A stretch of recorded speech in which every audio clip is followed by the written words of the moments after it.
آداب ناظرین، پیش خدمت ہے اردو خبروں کا بلٹن۔ راجیہ سبھا نے کل جموں کشمیر تنظیم نو ترمیمی بل 2021 پاس کیا۔ یہ بل اس آرڈیننس کی جگہ لے گا جس کے تحت Indian administrative service, Indian police service اور انڈین فارسٹ سروس کے جموں کشمیر کاڈر کو اروناچل پردیش، گوا، میزورم، یوٹی کیڈر کے ساتھ ضم کیا گیا ہے۔ یہ آرڈیننس گزشتہ ماہ صدر جمہوریہ نے نافذ کیا تھا، جس کی وجہ سے جموں کشمیر تنظیم نو ایکٹ 2019 میں ترمیم کی گئی ہے۔ وزیر اعظم نریندر مودی نے پھر دہرایا ہے کہ نئے زرعی قوانین ملک کے چھوٹے اور کمزور کسانوں کی ترقی کی عکاس ہے۔ راجیہ سبھا میں کل صدر جمہوریہ کے خطاب پر شکریہ کی تحریک کا جواب دیتے ہوئے وزیر اعظم نے کہا کہ اصل میں ان قوانین کا مقصد زائد از 12 کروڑ چھوٹے اور کمزور کاشتکاروں کی امنگوں کو پورا کرنا ہے۔ مرکز کی طرف سے عمل میں لائے گئے کئی اصلاحات اور پروگراموں کا ذکر کرتے ہوئے وزیر اعظم نے کہا کہ NDA سرکار غریب کسانوں کو بااختیار بنانے کے اپنے وعدے پر قائم ہیں۔ انہوں نے خاص طور سے فصل بیمہ یوجنا، PM کسان اسکیم، کسان ریل اور کسان اڑان جیسی اسکیموں کا تذکرہ کیا۔ نریندر مودی نے کہا کہ صدر کے خطاب پر شکریہ کی تحریک کے دوران کسی اپوزیشن ممبر نے کسان احتجاج کی وجہ نہیں بتائی ہے۔ جموں کشمیر کے 4 اضلاع میں کل ہوئے ضلع ترقیاتی کونسلوں کے لیے چیئرمین اور نائب چیئرمین عہدوں کے لیے 2 ضلعوں میں BJP کو فتح ملی ہے، جبکہ ایک میں آزاد DDC رکن اور ایک اور میں پیپلز کانفرنس کو کامیابی ملی ہے۔ کل کے لیے طے شدہ ایک ضلع میں تاہم چناؤ نہیں ہو سکا۔ تفصیلات کے مطابق شمالی کشمیر کے ضلع کپواڑہ میں پیپلز کانفرنس کے عرفان پنڈت پوری کونسل کے چیئرمین اور پیپلز کانفرنس کے ہی حمایتی آزاد امیدوار حاجی فاروق احمد نائب چیئرمین منتخب ہوئے ہیں۔ DDC انتخابات کے دوران 5 نشستوں کے ساتھ کپواڑہ میں پیپلز کانفرنس واحد بڑی پارٹی کے طور پر ابھر گئی تھی۔ اس کے بعد NC کے پاس 4، اپنی پارٹی اور عوامی اتحاد کے پاس 1-1، جبکہ 2 سیٹیں آزاد امیدواروں کے کھاتے میں چلی گئی تھیں۔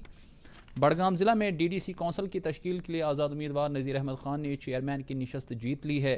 دوسری طرف نائب چیئرمین کی نشست کے لیے نذیر احمد جہارہ نے جیت درج کی ہے۔ چیئرمین کا انتخاب ٹائی ہونے کے بعد قرعہ اندازی کے ذریعے عمل میں لایا گیا، جبکہ نائب چیئرمین نذیر احمد جہارہ نے اپنے حریف کو 5 کے مقابلے میں 9 ووٹوں سے شکست دی۔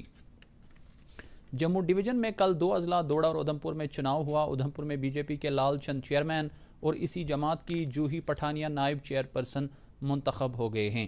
اسی طرح سے دوڑا ضلع میں بھی BJP امیدوار دنتنتر سنگھ کوتوال چیئرمین اور سنگیتا بھگت نائب چیئرپرسن منتخب ہوئی ہیں۔ واضح رہے کہ کل کا چناؤ بارہمولہ ضلع میں بھی طے تھا، لیکن متعلقہ کورم کی عدم موجودگی کے نتیجے میں چناؤ کو مؤخر کیا گیا۔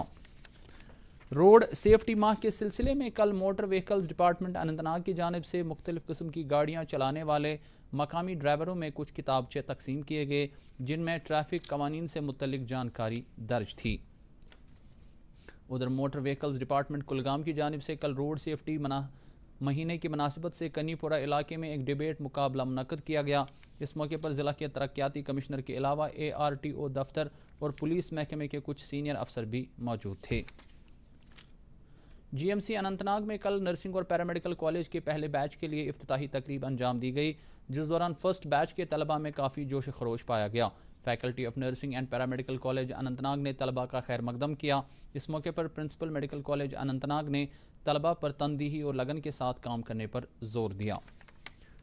سپورٹس کمپلیکس پولو گراؤنڈ سری نگر میں کل 21ویں اسٹیٹ سکے چیمپئن شپ 2021 اختتام پذیر ہوئی۔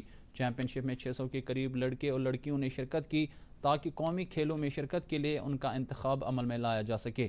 جموں کشمیر کے لیے لڑکوں اور لڑکیوں کی رجسٹریشن 25 سے 28 فروری تک ہوگی۔ اس کے ساتھ ہی اردو خبروں کا بلیٹن ختم ہوتا ہے۔ اجازت دیجیے، خدا حافظ۔